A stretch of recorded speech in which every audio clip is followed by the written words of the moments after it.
Welcome to Science, Failure, and Soul. So today is August 2nd and it marks the start of my PhD and therefore the start of this journey. I am starting the Competitive Edge summer program at UCLA. The goal of Competitive Edge is to prepare upcoming PhD students for their PhD. So they sent us a schedule and they're going to cover everything from applying for fellowships and grants all the way up to how to deal with controversies with mentors, how to select mentors, so on and so forth. So they cover a lot of very important aspects that have to do with graduate school, even mental health, I might add. And so during the summer, because it's a little later for California, I will not only be participating in these so-called workshops from Competitive Edge, I will also be doing a rotation. Of course, due to COVID-19, I'm going to be doing that remote. So it gives students the opportunity to not just participate in workshops that have to do with graduate school survival, but it also gives you an opportunity to do an extra rotation in case you want to do something that's a little out of your comfort zone, maybe something different that you weren't expecting to do. It's a pretty good time to do that. Unfortunately, I won't be in LA, right, doing this in person, but for sure it'll still be something worthwhile. So that's essentially what I'm going to be doing today, all the way up to September 10th, and then I move to LA on the 13th. So that should be fun. Today is August 4th. Today is day 2 of the program, first week. I forgot to mention that it's a 6-week program. And yeah, the more we progress, I'll give you guys more info.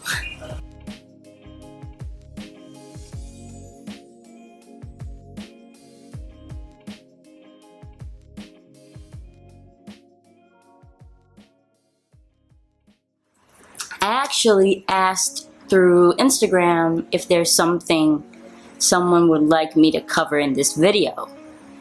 One of our followers responded that she would really like to know about undergraduate summer research experiences. So today I'm going to share what I know about summer research, and right, it's going to be different for every discipline and what you're interested in. And for sure, if any of you have a specific question, doubt about summer internships, I know a few people in different fields, so I am happy to direct you to the right people. I had to change the scenery because I'm gonna start prepping my coffee. So I'm gonna start off with a little bit of my background. So I was always a public school student. I ended up going for high school to University Gardens High School. It's also a public institution, but it's specialized in science and math. We took courses from like statistics, pre-calc, all the way down to evolution, genetics. So it was very, very course heavy. I went to the Inter-American University of Puerto Rico, proudly graduated Tiger. I graduated with a bachelor's in biotechnology with a minor in chemistry. Now, how did I gain summer experiences and how did that shape me and what experiences are there? So when I first started college, my first year, I had a friend from University Gardens, and that's why high school was important for me. He was a year older, so he was already at university when I came in. And he was at University of Puerto Rico in Calle. And we were talking at the time, and he mentioned that there's basically a professor who's recruiting for Michigan State University, bridge to PhD in neuroscience summer program, and he thought that I would really love neuroscience. I didn't know anything about the nervous system or the brain, honestly. And I was like, okay, sure. And he said, yeah, like I can help you apply, and he did. So I went to a workshop that was related to that same internship at University of Puerto Rico in Calle. I loved it. I spoke to the professor.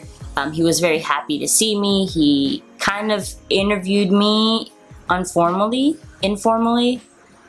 I took the workshop, I fell in love with neuroscience, and by that time, that summer, in my first year, I went on a summer internship. I did not think I was going to get accepted into the program. I was like, Michigan State University, little girl from Puerto Rico was really going to go to a university to do a summer internship.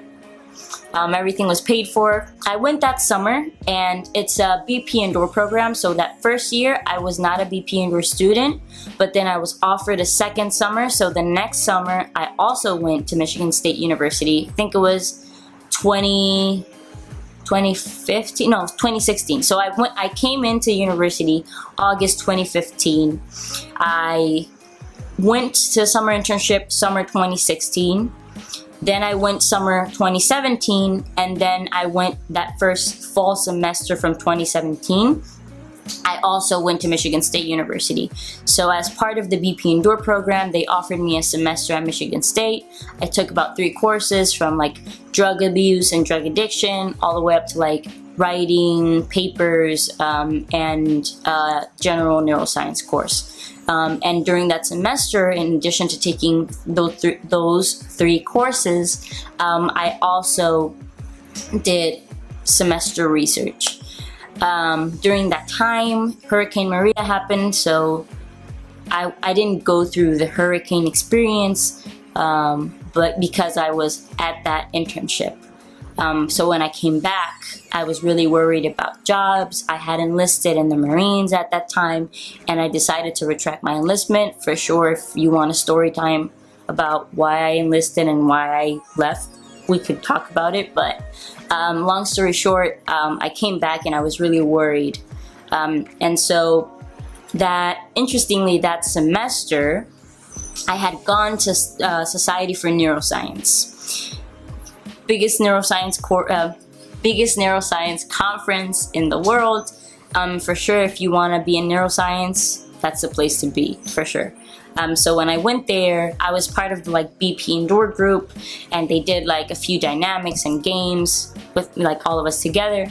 And I met Marco Sanchez. He is now a very awesome friend of mine. He is at UPenn, and he let me know that he was in the NeuroID program. I was like, NeuroID?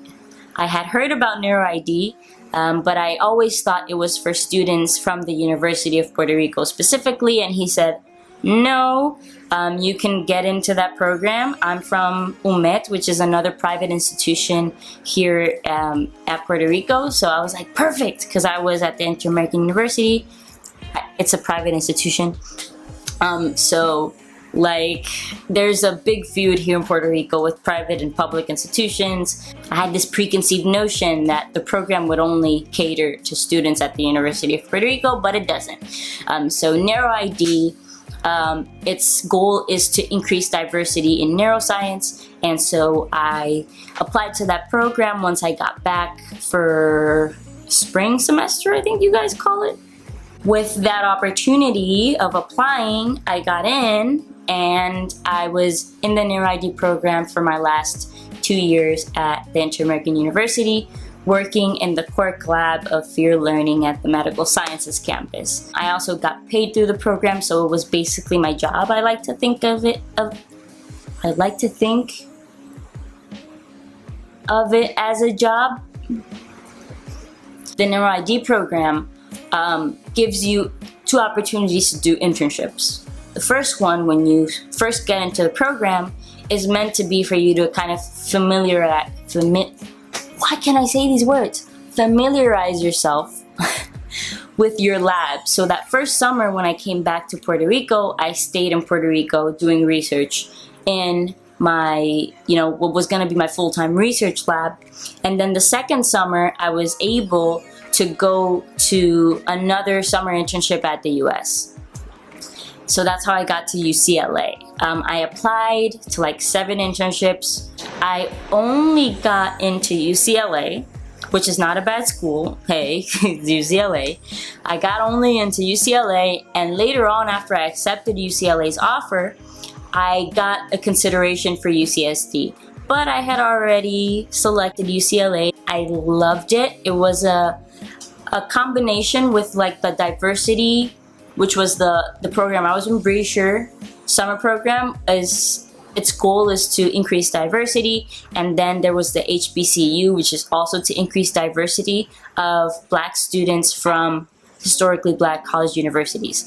So those two programs, since they had like similar leadership, they would combine them and we would spend the entire summer together. So it was so fun. I got to meet so many people that come from different backgrounds. And of course in the blog, we've interviewed a few of them.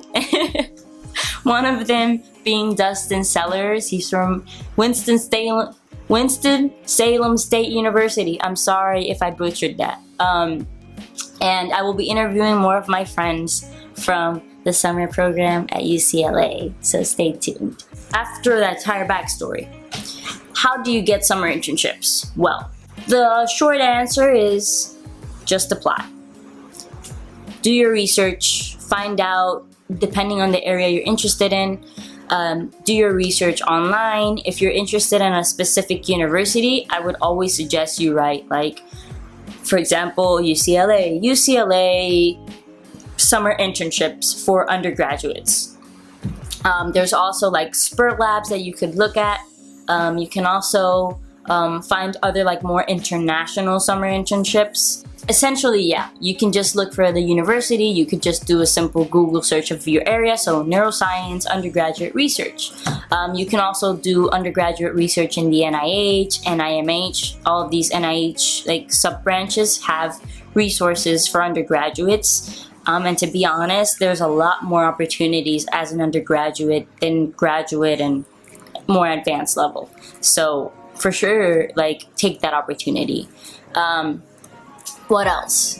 You can also, if there's a specific researcher that you're really like excited about, that you love their research, you could just send them an email. That's actually something I did once. Dr. Markova from Georgetown University. That's where I went for the first Society for Neuroscience. It was at Washington, D.C., and we went to Georgetown University, and I met Dr. Markova, and she works with the area of post-traumatic stress disorders in a monkey model, and I thought that was awesome because I was also interested in post-traumatic stress disorder. And they didn't have summer internships, but she actually offered to basically give me a job in her lab for the summer. I didn't do it because shortly after the conference was when I applied to NeuroID, and I was required to stay in Puerto Rico for my first summer internship here with my research lab, like my full-time research lab. So I wasn't able to like take that opportunity, but she offered me basically a job in her lab for the summer because she had funds. So even though there's not a summer internship, you can just talk to professors and they'll try and help you out, and if not, they'll let you know that it's not possible. But then again, always keep doors open because you never know where you're gonna end up, what you're gonna do. And yeah. So that's basically all I can say about summer internships. In addition to that, I mean, I would just go to your school and ask if there are any resources or counselors that will help you out with like summer internships and stuff. But yeah, talk to people, be open. I know it's difficult. Like for me, I was always an introvert, and it's not that I'm not anymore, but I've kind of maneuvered around my quiet nature, and I learned how to talk to people, and sometimes it's difficult still, but I found ways to like be more open to people and receptive, and for sure it's helped out. If it weren't for me stepping out of my comfort zone, I would have not had these opportunities, to be honest, because as I normally say, like, to summarize it all, my first summer internship was thanks to Jariel Ramirez. He was a friend from high school. Me applying to NeuroID program really had to do with Marco Sanchez for bringing me into not only the program, but the research lab I got to work in the Quirk lab. And then UCLA was thanks to my mentor in the Quirk lab. He let me know about a professor at UCLA, Gina Poe, and it just keeps going. The basis of experiences and opportunities is literally networks that you make with people. In other news, I have decided to apply to both the NSF GRFP and the pre-doctoral Ford Fellowship. I don't know what I'm doing, but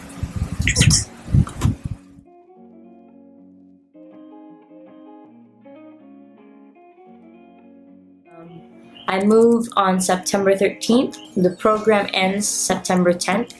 So I'm gonna